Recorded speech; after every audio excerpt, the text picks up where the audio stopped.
Cinema হয় না, দিতে পারেন ইন্ডাস্ট্রি থেকে, সেটা কি বলতে চাচ্ছেন? এই কথা তো বলি নাই, কিন্তু পাকনামি করে কথা না বলি। এই কথা প্রশ্ন করছি না না না, কার ছবি মুক্তি পাইলো, কার ছবি না বলি নাই।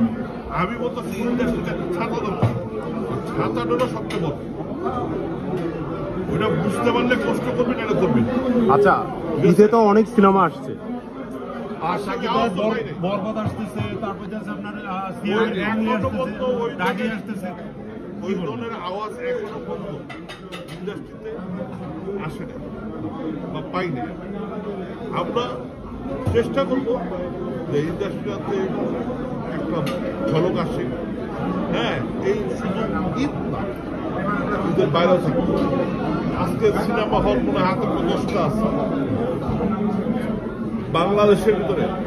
যত বড় ছবি হোক, এখন কিন্তু আর টাকা উঠানোর প্রশ্নই আসে, সুযোগই নাই। সিনেপ্লেক্সের ইতিহাস আমরা জানি, সিনেপ্লেক্সের ইতিহাস আমরা জানি, কয় টাকা পায়, কয় টাকা দেয়, আর কয় টাকা চুরি করে, সেইটাও আমরা জানি। কয় টাকা চুরি করে সেটাও আমরা জানি।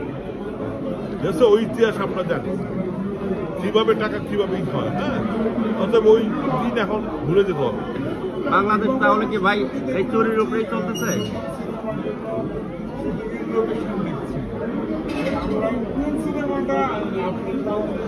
এখন আমি সিনেমা বানাবো, বাট আমি সিনেমা বানাবো শুধু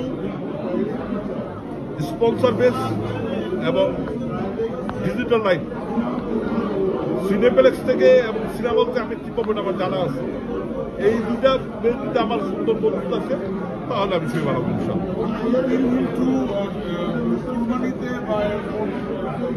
না। কোম্পানিতে আমার একটা ছবি আসবে ইনশাল্লাহ, আমার একটা ভালো ছবি আসবে এবং ইনশাল্লাহ আশা করি ভালো লাগবে। অন্যদের জন্য কি ঘোষণা দিয়েছিলেন, কবে করছেন? সেটাই আসবে ইনশাল্লাহ, কুরবানিতে আসবে।